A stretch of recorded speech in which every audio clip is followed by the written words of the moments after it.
नेपालमा निर्वाचन हुँदै गर्दा मेरो मनमा एउटा जिज्ञासा आयो कि तपाईहरु प्रश्न पारिदिनुस् है। नेपालमा निर्वाचन भइरहेको छ, अहिले हामी सबैलाई थाहा छ। अहिलेसम्म राष्ट्रिय स्वतन्त्र पार्टीले 96 क्षेत्रमा जित हासिल गरेको छ भने 29 क्षेत्रमा अग्रता लिएको छ। नतिजा प्रष्ट छ। राष्ट्रिय स्वतन्त्र पार्टीको 2/3 सरकार बन्छ यो देश नेपालमा। अब भावी प्रधानमन्त्री बालेन्द्र शाह नै हुन्छन्। कुरा के हो भने बालेन्द्र शाहको प्रतिनिधित्वमा यो देश विकास हुन्छ, राष्ट्रिय स्वतन्त्र पार्टीको सरकारमा यो देश विकास हुन्छ। यो कुरा गर्नु अघि हामी विगतमा जाउँ। विगतमा 2007 सालमा 104 वर्षको जङ्गीय राणा शासन अन्त्य गरी नेपालमा पहिलो प्रजातन्त्र भित्रियो, जसमा बीपी कोइराला जस्ता थुप्रै व्यक्तिहरूले आफ्नो महत्त्वपूर्ण भूमिका खेले।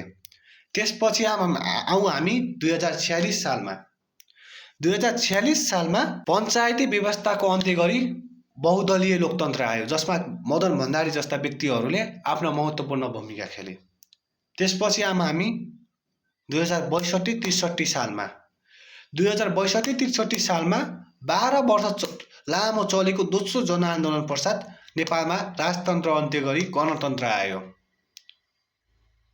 अब कुरा के हो भने 2007 सालदेखि 2062-63 सालसम्म आउँदासम्म नेपालमा थुप्रै घटनाहरू घटे। 2062-63 सालमा जब गणतन्त्र आयो, त्यसपछि जब निर्वाचन भयो, त्यतिखेरका प्रतिनिधिहरूमा पनि अहिलेका प्रतिनिधिहरू जस्तै जोस थियो, काम गर्छु विकास गर्छु भनी। तत्कालका युवाहरूमा पनि आशा थियो यो देश अब विकास हुन्छ भनेर। तर 2062-63 सालदेखि 2082 सालसम्म आउँदाखेरि तिनै व्यक्तिहरू बारम्बार यो देशको नेतृत्व गर्दै गर्दा विकास भएन भने अब यो देश विकास हुन्छ? मेरो जिज्ञासा यो हो। अब अहिलेको सरकारमा जो प्रतिनिधिहरू हुनुहुन्छ, राष्ट्रिय स्वतन्त्र पार्टीका प्रतिनिधिहरू, उहाँहरू जनआन्दोलनमा संलग्न थिएन भदौ 23 र 24 गते भएको। तर तिनीहरू अहिले जहाँ छन्, तिनीहरूको जित्नुको खास कारण भदौ 23 र 24 गतेको जनआन्दोलनको प्रतिफल हो।